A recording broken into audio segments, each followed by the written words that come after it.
Hello everyone, আসসালামু আলাইকুম। আশা করি আপনারা সবাই অনেক ভালো আছেন। একটা স্ট্যাটাস শেয়ার করেছিলাম যে রোজার মাসে আমরা যে স্কিন কেয়ার করি, যেমন এই যে আমি সকালবেলা ঘুম থেকে উঠে আমি ডে টাইমের স্কিন কেয়ারটা করে ফেললাম। এত দামি একটা ক্রিম চেহারাতে লাগালাম। জোহরের নামাজের পর আসরের নামাজটা করার জন্য আমাকে অজু আবার করতে হবে। তো তখন আমি অজুটা করে আবারও আমি এই ক্রিমটা মনে করেন লাগালাম। অ্যান্ড দেন তারপরে আবার মাগরিবের আগ পর্যন্ত আবার যদি অজু ভেঙে যায়, অনেক কারণেই হতে পারে কিন্তু সেটা। তো এইভাবে বারবার কি এই ক্রিমটা আমি লাগাবো না অন্য ক্রিম নাকি ক্রিম লাগাবোই না নাকি সানস্ক্রিন লাগাবো নাকি লাগাবো না, দিস ইজ ভেরি কনফিউজিং। আমি জানি না আমার মতো কে কে কনফিউজ থাকেন, বাট আমি তো সারা বছর থাকি, আমি বুঝে উঠতে পারি না। আর এনিওয়েজ আমার চেহারায় এরকম ভালোবাসা আসতেই থাকে, এক জায়গা থেকে পিম্পল যায় আরেক জায়গায় চলে আসে, ওটাকে ইগনোরই করেন। চলেন আজকে আমরা বানাই আমাদের কাবুলি পোলাও, একটা শর্টকাট উপায়। রোজার মাস তো সব কিছু শর্টকাট উপায় খুঁজি যে কষ্ট যেন কম হয়, কিন্তু ওটার রেসিপি আমি আলাদা করে শেয়ার করবো। আপাতত আপনাদের সাথে শেয়ার করবো আমার আজকের দিনটা কেমন গেছে, কী রান্না করলাম অল দিস থিংস। সকাল সকাল আমার একটু কাজ থাকে, মানে কাজের কাজ, খাবারের ফোন চলে আসে, কখন কী করতে হবে, কাস্টমার ডেলিভারি অর্ডার সব কিছু ডিল করা, ওই কাজটা আমি করে নিই কিছুক্ষণ সময় কুইকলি। অ্যান্ড তারপরে আজকে আমি রান্নাবান্না করে ফেলবো। একবারে পেঁয়াজটা কেটে নিচ্ছি। একবারে পেঁয়াজ কেটে নিলে যেটা সুবিধা হয়, ঢেকে রেখে দিলে যদি একটু গন্ধ হয়ে যায় রুমটা, কেটে রেখে দিলে যে যেটা যেটা রান্না করবো, যে অনেকগুলো পদ যেদিন রান্না করা হয় না, জাস্ট পেঁয়াজ নাও আর করো। তো গুনে গুনে যেটা যা যা লাগবে আমি সব নিয়ে নিলাম। এখানে আমি আলু সিদ্ধ করে নিয়েছি। আমার বোন এখান থেকে বলতেছে, আপু এখানে এখন এটা বলবো ওইটা বলবো, আপনাদের সাথে আমি ছোটো করে একটা ভিডিওটা শেয়ার করবো definitely. She was so funny দাও অ্যাট দ্যাট টাইম। সো এই যে আলু ম্যাশ করে নিলাম। আজকে আমি আলুর চপ বানাবো। আজকে আমি পুরো বাংলাদেশি স্টাইলে ইফতারি বানাবো আমাদের 10ম রমজানে। মানে 10 দিনের দিন আমি ইফতারি খাবো, কিন্তু তারপরেও একটা কমতি রয়ে গেছিলো, 2টা কমতি রয়ে গেছিলো, শেয়ার করতেছি।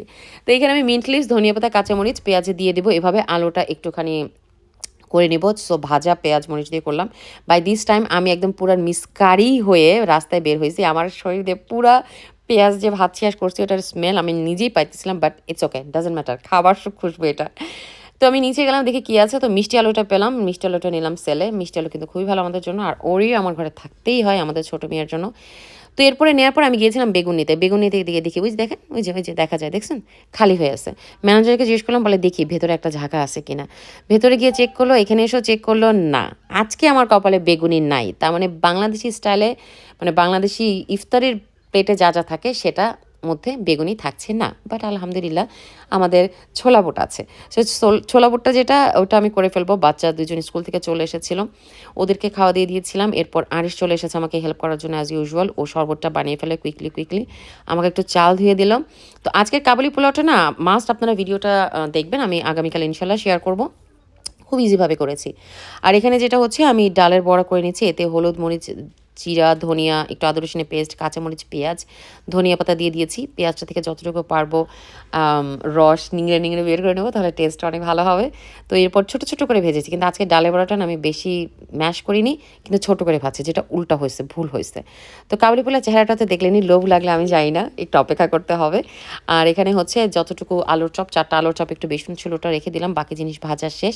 আজকে একটু পাশের বাসায় ইফতারি দেবো ইনশাল্লাহ।